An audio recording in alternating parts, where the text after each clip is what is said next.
Mackenzie there in our newsroom. She'll be back a little later in the evening. One of my favourite politicians, and I really love this guy's perspective and passion for the type of country that I like as well. None other than Senator David Leyonhjelm, the New South Wales Liberal Democrat Senator. Sir, how are you? Well, thank you. Excellent. Now, Senator, here we are at the end of the year. The report cards are being written for everyone. Everyone else gets to pass a judgment on the Senate.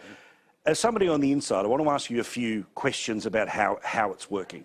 First things first, negotiation. You were concerned that this show wasn't going to go for too long. Have they surprised you about the way they are engaging, talking, discussing, cajoling, bullying? What are they doing? Better than I expected, although when I think about it, it probably is slightly easier because there was 4 votes in the Pauline Hanson's group and 3 in Xenophon group. So when you get Pauline and Nick, that adds up to 7. They need 9 out of 11, well, 8 out of 10 at the moment because Bob Day's resigned. So, so that's a little bit easier, I think, in theory at least, than getting 6 out of 8 when we were all 8 individuals under the previous arrangement once the Palmer group split up. They are doing a little better, although I have to say I think the Labor Party would wipe the floor with them if they were negotiating with us. They know how to do it. The government's sort of figuring it out a little bit better. And what do you mean by that? Does the government come to you saying, this is our end goal and there's a million lines in the sand? Why do you say that about the Labor Party? It's all it's transactional. So they deal with you until they've got a deal, and then that's it. That's the end of the relationship. Well, not that they're rude or they ignore us or anything like that. It's just the relationship lasts until the transaction occurs, and that's it. Then it doesn't continue any further. In the last parliament under the Rudd-Gillard government, or Gillard in particular, when she had a split or a hung parliament, I'm told, and Bob Catter amongst others has told me that this is true, the Labor Party just loved them to death and they were friends. Okay. Yep. Now I'm not suggesting I want a friend or a minder or anything. You got like enough that. of them. You got mates. Oh, that's right. I've got a dog. But no, what I'm referring to is that there's a relationship is developed. Now the Labor Party's good at negotiating too. It's all split up into factions. They're always doing deals with each other. They maintain relationships, and it pays off. You know, if they've got a good relationship, you need a favour, you can call in some chips, and it might not be for 6 months or 12 months. The government doesn't do that with the crossbench. When the transaction is over, that's the end of it. They don't put any brownie points in the bank, if you like. Yeah, right. So you've done them the favour by ultimately getting over the line, and that's it. Okay. I'm also interested about, I mean, we've seen different negotiating styles and so I want to take you through a judgment of those different styles. We'll go sort of one by one. Senator Hinch wrote in his crikey piece, and we'll talk to him in the next couple of days on the show, that basically he got too caught up in the Canberra game and got too interested in the concept of compromise and a deal and wanting to get something done, which meant he went through this scenario of 15, 10, 13, 15 and yeah. Backpacker tax. What did you think of the way he handled that? Well, I don't think Darren has yet got used to the idea of how the Senate works. I suppose in fairness, he's only been there, 3 months. He doesn't. It's no longer sufficient to go on the radio and say shame, shame, shame. You know, that's not the way it works in the Senate. You also need friends. You don't achieve anything by yourself. He got lucky twice. The ABCC was probably the most important piece of legislation that the government could have brought on, and it was really, really close vote. So he got into a situation where he was the last man standing. They needed his vote, and they negotiated with him, and he got concessions. I think he got very bad concessions. One of his staff, who's now resigned, I read, was apparently very close to the CFMEU, and as a result, Darren insisted on amendments which benefited the CFMEU. That's how I understand it. He got the taste of this negotiation, and then he applied it to the backpacker tax. The only thing is, I mean, I don't think he actually understood why he was doing it. He was doing it for the sake of it. I voted with Labor for 10.5% because I vote for lower taxes. Always. Then always, that's right. Then I voted for 15% because I could see that if it wasn't resolved, it was going to leave farmers and backpackers in a state of complete uncertainty. The government would argue they should pay 32.5. There's no legal basis for that, but the government would try to create one. It was going to be very messy.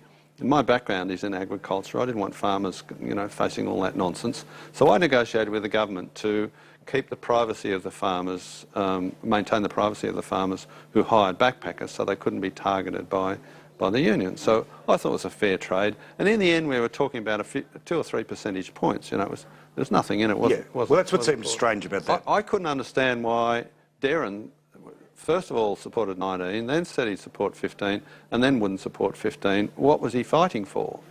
He never once argued that backpackers wouldn't come if they had to pay 15%. I don't think he would have been able to do that. But at least the Labor Party had something on their side which was saying, let's be the same as New Zealand. That made a bit of sense. And Joel Fitzgibbon, he understands agriculture quite well. But then at the end, it became a totemic issue between Labor and the government.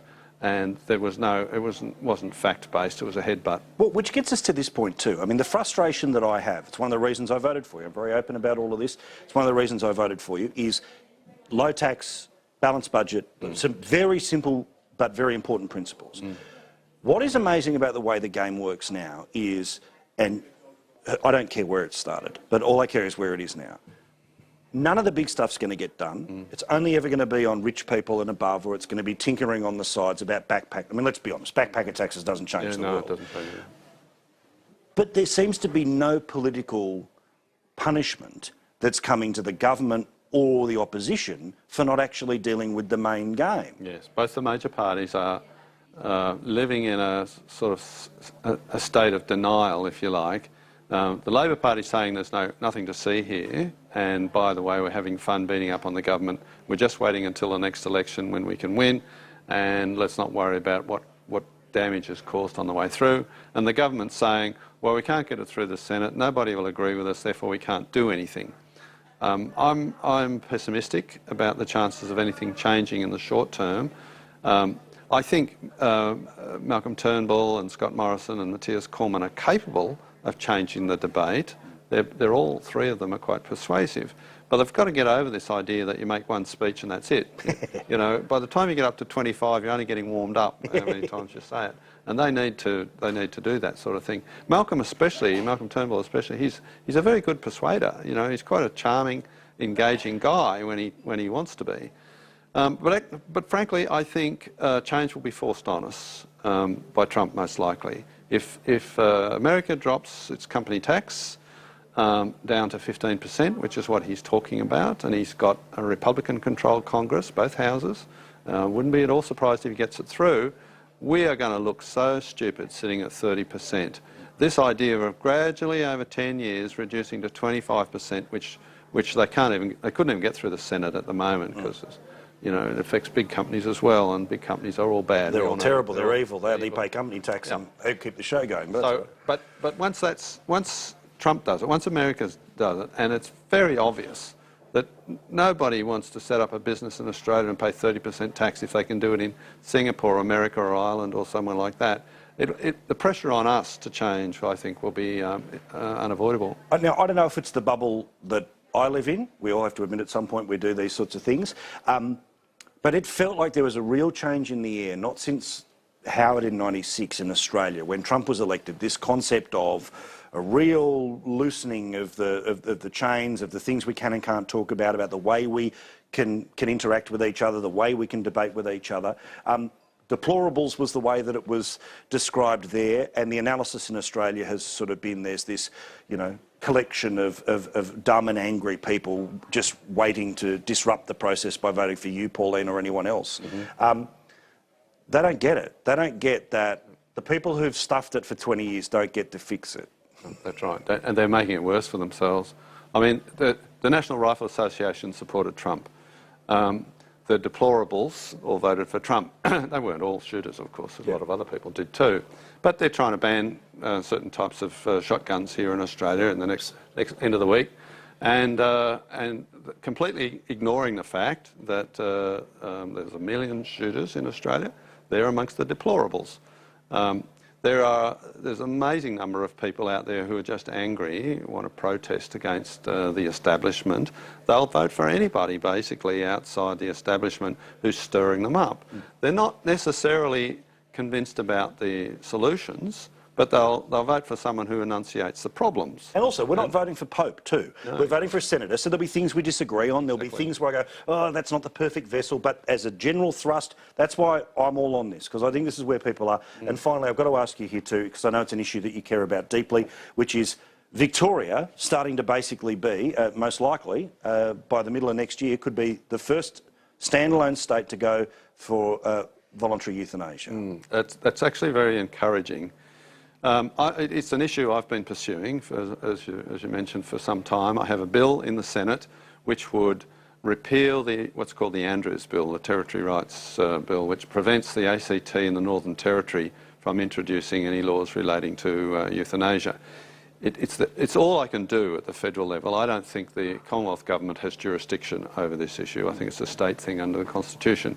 So all I could do, I think, is pursue my bill to allow the Northern Territory and the ACT to do it. Now, if Victoria doesn't proceed, I wouldn't be at all surprised if my bill got up, if the ACT was the first to act.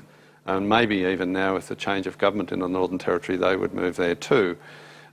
But even so, just even having a debate on my bill would, open it up for discussion. As you said, costs nothing. It's a majority. The majority of people already support it.